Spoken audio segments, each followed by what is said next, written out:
This is another irony because Trump. I mean, one thing that I think is unusual. He's called a bully, but I think he's actually unusual among bullies in what a crybaby he is. He's the exact opposite of stoic. He is a total crybaby, and well, maybe this should lead us into something we said we would discuss, which is you said these people are some of them are ambivalent about Trump. What are some sources of ambivalence about Trump? Yeah, but what you're saying about his stoicism and his being unstoical is completely right. And he's actually, when you think of him and Hillary together, she has some of the qualities we have traditionally associated with masculinity. I mean, she's kind of stalwart and she hangs in there. She's a toughie, whereas he is, and she's not quite expressive enough, whereas he's expressive all over the place. He's the emotional one, and he's the one who's kind of catty, and he's the one who's interested in people's appearances. I mean, he fits a lot of stereotypes, that old-fashioned stereotypes of women. That's interesting. Yeah.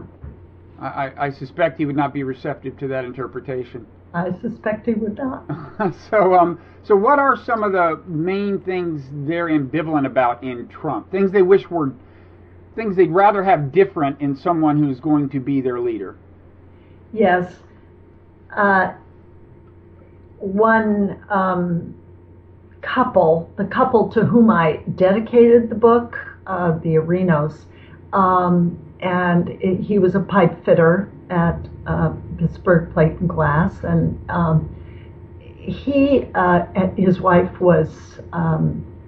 worked as a janitor in a local high school, and wonderful people. And they said no. As soon as they saw Trump imitate a disabled man and ridicule such a person, they were completely turned off. He's just not moral, not Christian. I would have thought that would have lost a lot of Christian votes. Of course, he's now got this video out that purports to show that actually he didn't mean this. It's totally not plausible. But anyway, that's something that his supporters are latching onto. But anyway, I go ahead. Sorry. He has, in fact, lost their vote. But many others say, look, he's flawed. I'm worried he'll start a war. That too.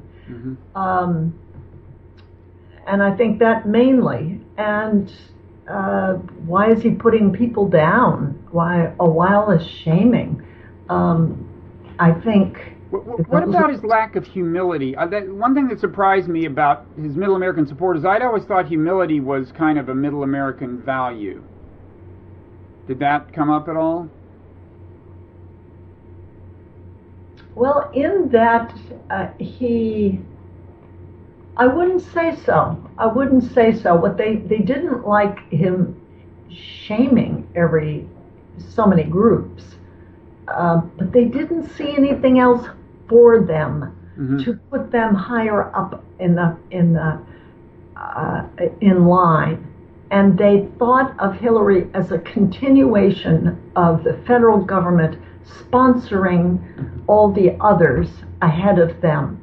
They felt neglected and unseen, and they just saw him as latching onto that, imperfect as he was, and they disbelieved some of the things he claimed to say he would do. For example, one man who suffered a catastrophic environmental accident, and it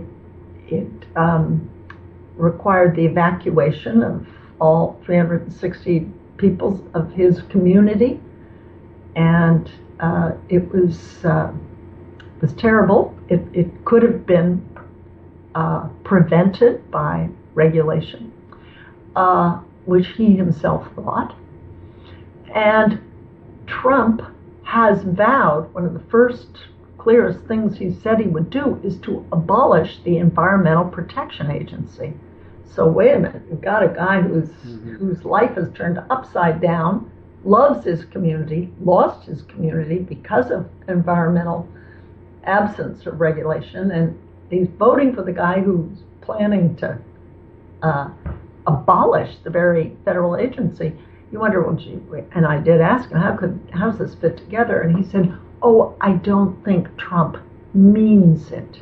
He's just saying this to get elected. Then he's going to turn into someone who wouldn't do that.